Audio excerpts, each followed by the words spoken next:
Variopinto 69. Un sitio para acoger la diversidad de sensaciones.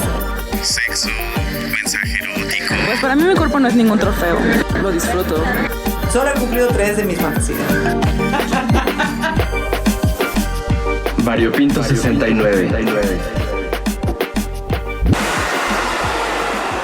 Ay, Rumis, es muy importante el tema que tocaremos hoy con Carlos Alberto Navarrete. Sí, sobre todo hoy, porque justo es el día que el ONUSIDA marca como el Día Mundial de la Lucha contra el SIDA. Oigan, Rumis, pero yo veo que ustedes prefieren hablar de VIH que de SIDA. Es que, mira, el SIDA en sí es el padecimiento del VIH. El SIDA es el síndrome que hace que tu cuerpo no tenga suficientes defensas para responder a enfermedades incluso tan sencillas y leves como un resfriado. Además, hablar de SIDA pues trae toda esta carga y estigma. Incluso era usual decir murió de SIDA, y no solo no puedes morir de SIDA, sino de estas enfermedades asociadas, pero entonces ahora se dice persona que vive con VIH. Por lo que me dices, entonces entiendo que no hay que esperar a que se genere el síndrome, sino prevenir y enfrentar al virus.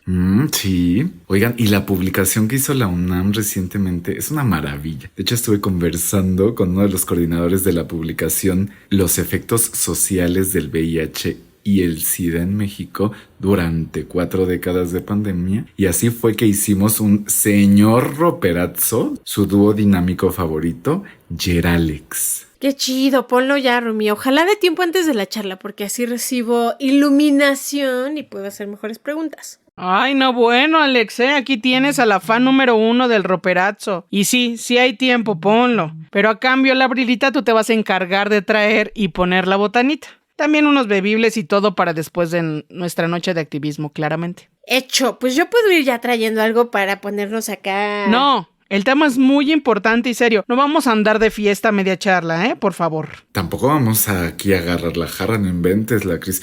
O será una breve degustación, un tentempié, un refrescante. Sí, un mini traguito para calentar la garganta. Bueno, yo nomás les digo que se están acabando el tiempo con una discusión absurda y no alcanzaremos a poner el roperazo Rumi, así es que yo te recomiendo que mejor le des play. Ay, Dios, bueno.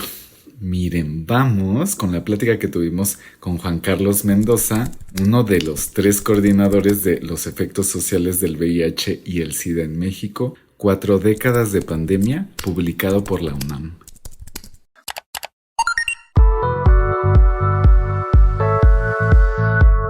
Soy Juan Carlos Mendoza Pérez, profesor investigador del Departamento de Salud Pública de la Facultad de Medicina de la UNAM, y en esta ocasión quiero comentarles acerca de nuestro libro llamado Los efectos sociales del VIH y el SIDA en México. Es que en 1988 se lanzó un libro llamado El SIDA en México, los efectos sociales. Este libro fue coordinado por Francisco Galván Díaz, y en este se presentaron diversas perspectivas sobre la pandemia. En ese tiempo el virus había llegado apenas hace 5 años, y en esta obra se destacó la importancia de comprender que la infección del VIH iba más allá de los aspectos clínicos, siendo simultáneamente influenciada y proyectada en el ámbito social. Temas como la economía, la sexualidad, la disidencia, la identidad homosexual o femenina, la desigualdad social, los desafíos que implicaba en aquellos momentos el acceso a los servicios de salud, las cuestiones políticas, la percepción social y la participación comunitaria.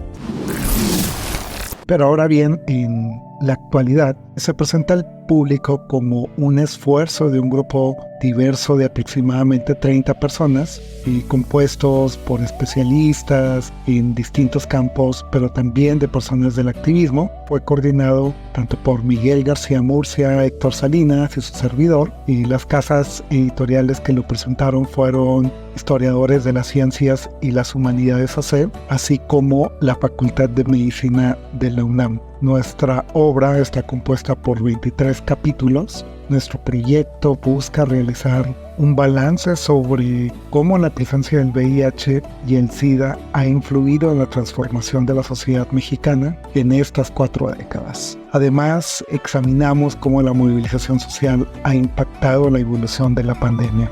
Es una especie de diálogo transgeneracional, el cual retoma inquietudes del pasado y las proyecta hacia el futuro.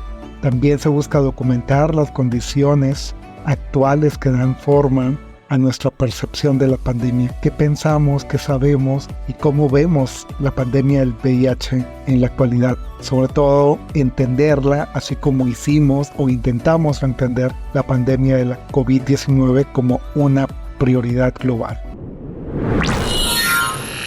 Quienes tengan el interés de leer el documento lo pueden descargar de la página de Historiadores de las Ciencias y las Humanidades AC. Pueden escribir en cualquier buscador de internet los efectos sociales del VIH y el SIDA en México.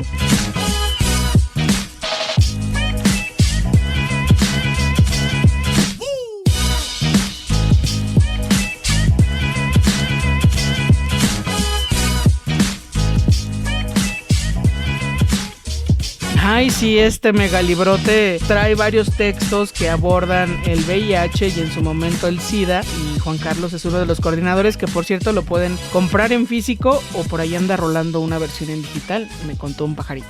Lo importante de esto es que llegue más información a la sociedad en general, y yo siento y he aprendido en este ejercicio de activismo pues que eso nos ayuda a comportarnos de mejores maneras en general. La información nos hace crecer, pero bueno, entonces sí sería importante que lo busquemos y que lo revisemos. Ay, sí, manas, porque si bien el VIH pues ha sido una especie de sombra, ¿no?, en estas décadas que perseguía asociado, ¿verdad?, a la diversidad desde los 80, pues sigue siendo, ¿verdad?, por ahí un flagelo, pero importante decir que nadie está exento, y por eso pues es importante pues visibilizarlo, porque incluso poblaciones como mujeres embarazadas sin un tratamiento y supervisión médica lo pueden transmitir a sus hijes. Chale, qué triste. Con tantas complicaciones que ya representa complicaciones. Bueno, tener un hijito ahora, pues imagínense, bajo estas condiciones y sin buena información. Híjole. Ay, pues sí es triste, la verdad, pero en realidad tenemos que abordar este tema hoy, porque justo el otro día conocí en una reunión a Carlos Alberto Navarrete y me interesó mucho el tema. Entonces, en un momento platicaremos al respecto. Ay, ¿estamos esperando algo? Es que yo ya estoy hasta el copete de ir a abrir la puerta. Con eso del Buen Fin y que ustedes encargaron miles de cosas, yo me la pasé recibiendo pura porquería y media, caray. Sobre todo porque nada era para mí. Qué envidioso, Alex, ¿eh? Y no sé quién sea, mejor se pregunta y ya salimos de dudas. Pues pregunten ustedes, gastadoras compulsivas, que ya casi pasaron 2 semanas y les siguen trayendo triques. Ay, ya, Rumis, voy yo, tranqui. Bueno, pero pregunta primero. ¿Quién? Paquetería para la señorita Cristina Saldívar. Es para ti, la Cris. Te lo voy a recibir, ¿va? Mil gracias, Labril. Dejé ahí algo de cambio en el mueble de la entrada. Dale al chavo, porfis. Y si es lo que pienso, la verdad solo lo voy a compartir con quien lo esté recibiendo. Ay, pues yo ni quiero nada, ¿eh? Ay, mil gracias. Toma aunque sea estas moneditas, se alcanza para algo. A ti, güerita. Ay, ni digas, Alex, porque es algo que te encanta. Oye, la Cris, es un cajón, no, que pesa un chorro. Me intrigas. ¿Qué es? ¿Qué pediste ahora? Pues ya no seas curiosa y aguanta, porque ya vamos a comenzar la charla, así es de que, ya, acomódense, ya sabes, se me estaba yendo el avión y no le estaba mandando la liga a Carlos, así es de que... Ah, ¿verdad, materialista? En vez de priorizar el activismo, a menos de que sean unos dulces en cajones de palo, porque esa cajota solo tiene eso, yo no quiero nada. Este paquete es de amor, fíjate, y es para compartir aquí en el depa, pero estás a punto de que ya no te toque, ¿eh? Por grosero. Ya te dije que no me importa. Ay, sí. ya, Rumis. Ya se está conectando nuestro invitado y ustedes aquí discutiendo. Ya cálmense. Bueno, sí. Bienvenido, Carlos Alberto González Navarrete, quien es licenciado en Comunicación Social, maestro y doctor en Antropología Social por el CIESAS, de aquí de la Ciudad de México, con una especialidad en Antropología Médica y muchas cosas más. Te presento, por aquí andan mis roomies, Labril y Alex. Hola Labril, hola Alex, ¿cómo están? Hola Carlos, qué gusto y honor tenerte por acá, bienvenido. Sí, Carlos, que hagas ajo platicar contigo, bienvenido. Al contrario, gracias por invitarme. Oye, Carlos, queríamos hablar un poco sobre pues los cambios que has visto a lo largo de los años, de lo que has estudiado sobre el VIH desde que comenzó hasta pues nuestros días. ¿Cuál ha sido esta evolución? Pues mira, en realidad yo llevo apenas 10 años investigando la temática del VIH, pero creo que ha habido bastantes cambios, sobre todo porque yo muy bien recuerdo, fíjense que la primera vez que yo escuché la palabra VIH fue en una película que se llamaba Filadelfia, no sé si la llegaron a ver ustedes, ¿no? Claro.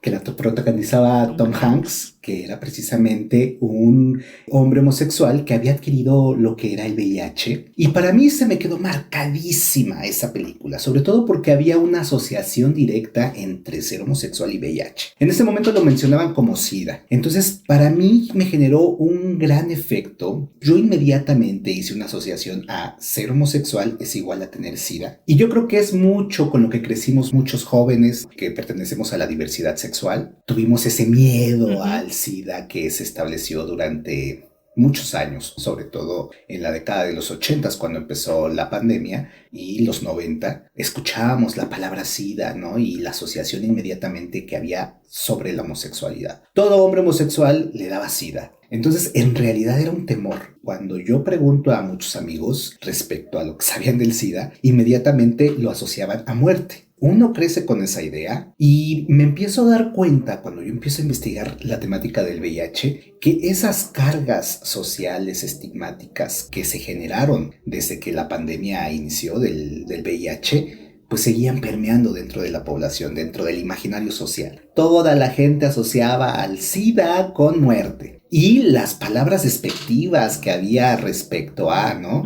El sidoso, la sidosa, ya posteriormente, y todo el efecto que generaban esas palabras, miedo en ese entonces. Pero ya cuando empiezo a investigar la temática del VIH, me doy cuenta que en realidad seguían existiendo esas prácticas, esos discursos xerofóbicos de odio, discriminadores. Y entonces es que yo me empiezo a cuestionar ¿por qué suceden estas cosas? ¿Por qué la sociedad asigna esos términos tan peyorativos a las personas que viven con VIH? Y entonces dije, ha de haber una explicación desde la construcción de lo social, de lo cultural. Y es precisamente que me meto a la temática del VIH.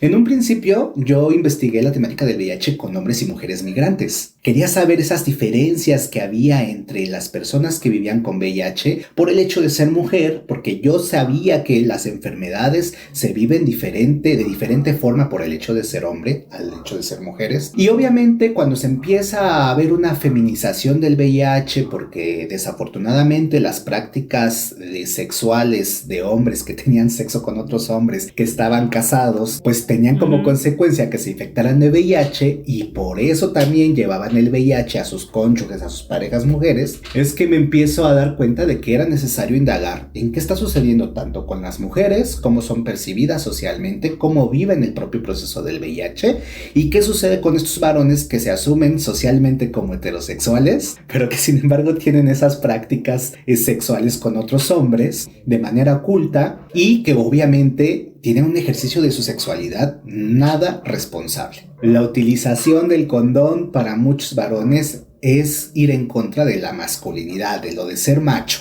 Un verdadero macho no usa condón. Un verdadero hombre se expone, se arriesga y juega con su salud. En realidad es esas cuestiones que quise indagar y sobre todo también ver, ¿no? Si había habido desplazamientos respecto a lo que la gente creía del VIH, hace 10 años que yo empecé con la investigación de la temática, si había habido realmente desplazamientos o seguían existiendo las mismas visiones que se habían generado al principio de la pandemia. Obviamente me encontré con que las visiones eran realmente las mismas desafortunadamente y que muchos de esos discursos provenían de aquellos que estaban encargados de salvaguardar la salud de las personas, es decir, el personal médico, el personal sanitario. Tremendo, de verdad, chicas, chicos, chiques. Es esta parte que tú dices, se supone que son los que saben acerca de la temática, son los que deberían de saber formas de transmisión y demás, y no, al contrario, eran los primeros que estigmatizaban a la gente. Cuando me dejaron acceder a los expedientes clínicos,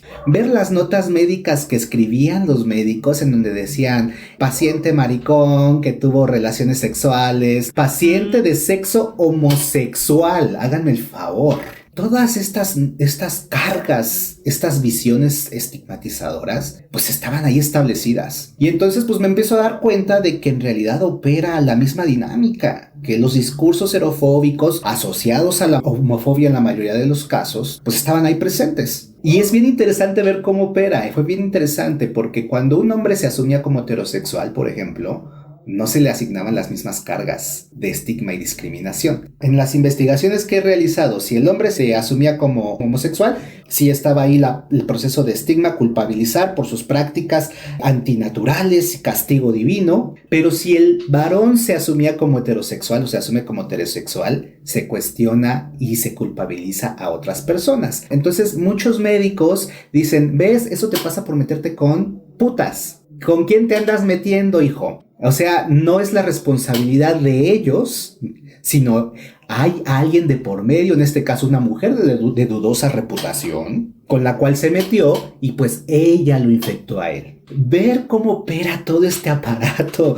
de discursos machistas, homofóbicos, xenofóbicos, dije, ¿qué es lo que está sucediendo? Y obviamente a partir de mi proceso de investigación, de trabajar con hombres y mujeres migrantes, pues me doy cuenta de que sí, en efecto, debido a las prácticas sexuales de hombres que tienen parejas mujeres y que no se cuidan durante el ejercicio de las prácticas sexuales, pues había procesos de infección hacia sus parejas mujeres y en muchos de los casos pues había también infecciones verticales, es decir, de madre a hijo, porque pues no se detectaban a tiempo y pues obviamente el resultado era niños, bebés, que ya estaban infectados con el virus del VIH. ¿Por qué es importante decirlo? Desafortunadamente, cuando tú ofreces pruebas de detección, hay un tabú. ¿Qué es lo que dicen las mujeres? Yo nada más tengo sexo con mi esposo. Sí, pero tu esposo ¿con cuántas personas está teniendo? Y en los varones, si tú les ofreces, porque pues obviamente cuando uno hace campañas de detección, la ofreces a todo mundo. Inmediatamente dicen, no, ¿yo para qué? Si eso nada más le da a los maricones. Tómala. O a los que no están casados. Imagínense. Imagínense cómo opera esta visión todavía tan arcaica, tan anquilosante. Y desafortunadamente es lo que opera de manera general en la población. Tuve señoras que se infectaron de VIH por una transfusión sanguínea durante los 90s y sin embargo cuando les dices, pues no nada más es esa parte, de todas maneras como que, ay, bueno, pobrecita, ella pues está en otra categoría. Sin embargo, toda la percepción es sigue teniendo VIH. Y lo mismo sucede con los niños que se infectaron de manera vertical. Claro. Esos niños que afortunadamente gracias a los tratamientos antirretrovirales ahorita ya están llegando a la edad adulta, pero que cuando precisamente evidencian su diagnóstico, la gente inmediatamente cree que fue porque tuvieron sexo sin protección. Exacto. O que inmediatamente todos son homosexuales. Cuando es necesario, tienen que aclarar, no, yo no lo tengo porque quise, yo lo tengo porque pues no tuve opción. Sin embargo, la gente lo sigue viendo como esos sujetos que, híjole, pues estás enfermito. Y eso obviamente tiene unos efectos bien tremendos también en sus propias trayectorias de vida.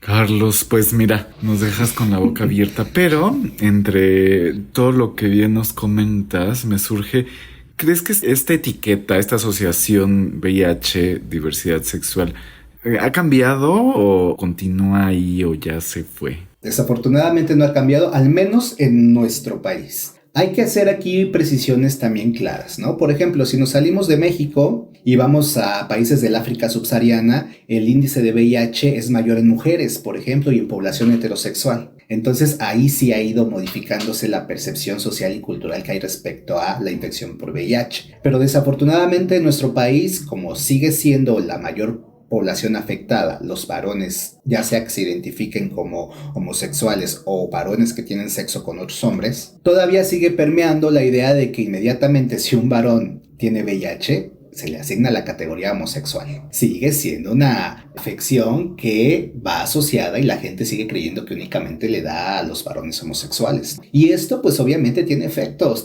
a nivel social, tiene efectos a que se sigan estableciendo estos discursos de estigma, discriminación y odio. Y sobre todo no nada más discursos, prácticas. Seguimos teniendo todavía en nuestro país gente que es despedida de sus trabajos porque se enteran los patrones, los empleadores que tienen VIH, a pesar de que están prohibidas. Cuando van a buscar algún trabajo se les realizan exámenes, ¿no? También de detección, y no son contratadas, no son contratados. Entonces, desafortunadamente sigue permeando este tipo de prácticas que en teoría no deberían de suceder. Carlos, justo quería que nos comentaras también un poco sobre, pues, esta diferencia de cómo viven las infancias el VIH cuando, pues, ellos ya nacieron con VIH, ¿no? A personas que quizá lo adquirieron después por las formas de transmisión que conocemos, pero que nos contara sobre esto, sobre las infancias, de cómo lo viven. Aquí hay algo importante, hay que tomar en cuenta que cada caso es distinto, pero al menos con las infancias de manera indirecta que yo trabajé, porque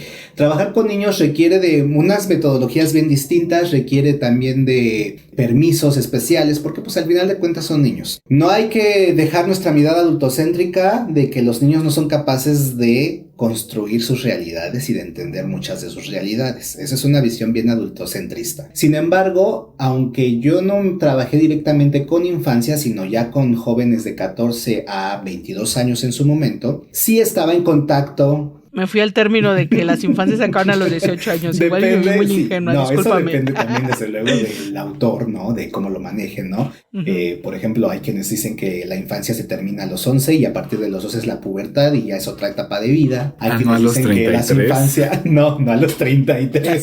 Aunque vivan con papá y mamá, a los 33 ya no son infancias. Sí te puedo decir que hay algo que es también determinante. Por ejemplo, si el joven, niño o infante, como quieras llamarle, todavía cuenta con sus padres, a diferencia de quienes no cuentan con sus padres. Cuando los papás siguen estando presentes, porque afortunadamente se les detectó todavía a tiempo, hubo solución para que pudieran todavía revertir el proceso del SIDA y convertirse únicamente a personas que viven con VIH, pues obviamente va a tener un proceso de contención. El que tengas a los papás es súper importante y significativo para todas, tengas VIH o no, porque sí, desafortunadamente algunos de los jóvenes niños con quienes trabajé, por ejemplo, sabemos que todos cuando somos niños corremos riesgos de caernos, ¿no? Partirnos la cara y sangrar. Pero, ¿cómo le haces cuando precisamente una enfermedad que ha sido estigmatizada, un padecimiento que ha sido estigmatizado durante todos los años y que no sabes, estás aprendiendo como papá, para empezar a ser papá, y más aparte eso,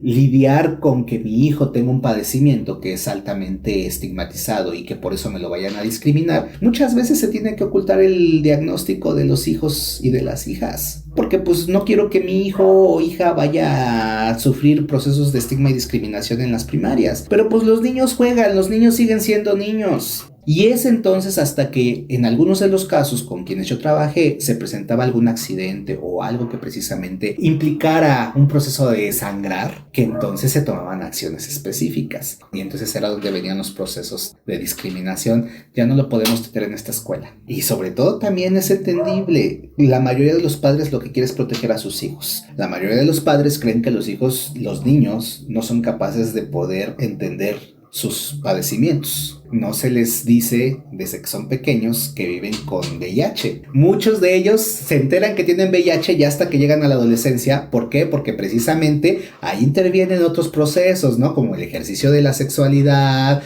el establecer relaciones afectivas, y pues tienes que decirle a tu hija, a tu hijo, ¿no? O él mismo te empieza a cuestionar, ¿por qué estoy tomando todos los días una pastilla? O ellos empiezan a indagar qué es lo que están tomando. Ya gracias a las redes sociales es más fácil también acceder a la información, y de repente se enteraron que pues estaban tomando medicamento para VIH. Y entonces se viene ahí un proceso también disruptivo en donde ¿por qué no me dijeron que tenía VIH? ¿Por qué tengo VIH?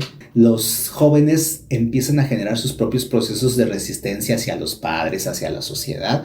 Por ejemplo, diciendo, pues yo ya no quiero tomar medicamentos. Yo no tengo la culpa de tener lo que tengo. A mí nadie me preguntó. Y entonces generan esos procesos de resistencia ya no queriendo tomar las pastillas. Y obviamente pues empieza a degenerar su salud. Porque imagínense en la adolescencia enterarte que vives con VIH, todo lo que se trunca en ese momento. El que lo sepas. Y es lo primero que me decían, ¿no? Cuando yo me enteré de que tenía VIH, Alberto, dije, entonces ya no voy a poder tener novia, ya no voy a poder ser mamá, ya no voy a poder ser papá, nadie me va a querer. ¿Para qué establezco un proyecto de vida si a la mera hora me voy a morir? Ahora imagínense esos procesos cuando no se tiene a los papás. Cuando los papás murieron por causas asociadas al VIH-Sida y están en una orfandad.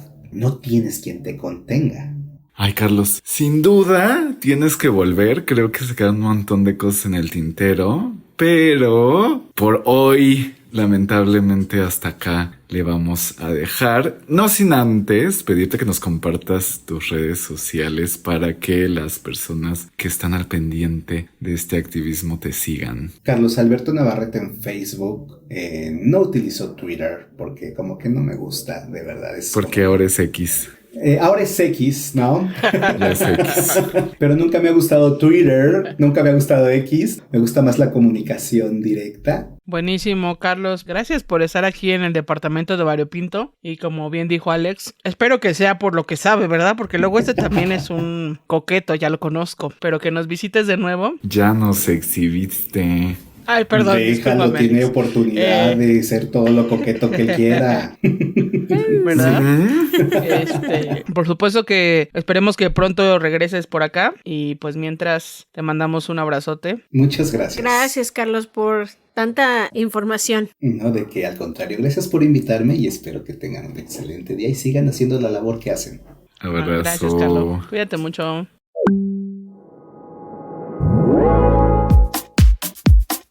Síguenos en las redes sociales. Estamos en Instagram como @variopinto.69. En Facebook y Twitter nos encuentras como @variopinto69. Comentarios y dudas al WhatsApp 5512 33 29 15. Recuerda armar el variotón. También nos puedes escuchar en Spotify. Variopinto 69. Ay, manas, Carlos es un crack. Nos llevó desde migración, VIH y género, desplazamiento. Estuvimos en África. Uno de los temas en los cuales me llamó... Bueno, fueron dos, ¿no? Esto que habla sobre, pues, lo que tiene que ver con... Que me quedé ahí con esa pregunta sobre los hombres y su responsabilidad. Iba a preguntar algo sobre la masculinidad, pero hay que volverlo a invitar. Y esta otra cuestión que me parece súper relevante del autoestigma. Sí creo que es un tema para las personas que viven con VIH. Entonces, eso, quitarnos culpas, ir a terapia si es necesario y vivir felices y libres. Y acercarse a la gente que pues tiene esta información tan clara, que la está trabajando. Decía Carlos al inicio, llevo apenas 10 años. Yo 10 años, pues sí, 10 años apenas. Es una buena cantidad de años investigando un tema y especializándose en un tema. Entonces, pues acercarse a estos especialistas para justo romper estigmas, mala información, desinformación, o sea, replicar esto, tener más claridad y creo que algo que siempre buscamos aquí, pues tratos más dignos y no pues actitudes que parecen de épocas muy antiguas. Oigan, ahora sí voy por las beberecuas. Lo dije bien, porque luego la casera me anda criticando y dice que lo digo mal, que digo berberecuas para con beber y no sé qué. Pero bueno, hoy es viernes y como no vamos a salir ningún, ¿no, verdad? No. Ay, la Cris, ¿no vas a abrir tu paquete? Ay, ahora sí muy curiosito, ¿no? Pues no, fíjate que no lo voy a abrir. ¡Ay, la Cris! Pero sí, ábrelo, dijiste que lo ibas a abrir, ándale. Que no, es que no se puede y punto, sencillo, bye. Mira, te propongo que yo te pongo una rolita y tú repiensas si lo abres, ¿va? ¿Qué vas a poner? Esto, mira, ¿te gusta? Es de Mecano. Se llama El Fallo Positivo. Yo digo que lo conoces, pero si no, te cuento que es del álbum Aidalay. Aparte, ya, si tienes chance, debes de ver el video porque es muy representativo y con harto mensaje. Ay, sí, pues fíjate que ahorita no estoy teniendo chance de ver el video, pero muchas gracias. Mecano siempre es garantía, por supuesto. El fallo positivo anunció que el virus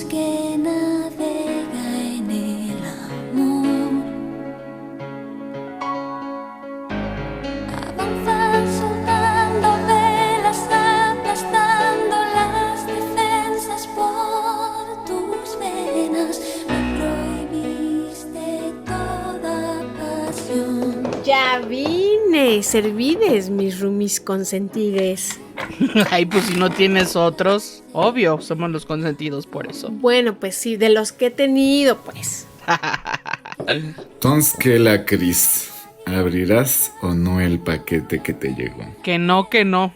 Ay, la Cris, pero ¿por qué tanta intriga? No inventes, si ya habías dicho que sí. Ay, lo que pasa es que son sus regalos de Navidad y punto, se acabó. Por eso no puedo.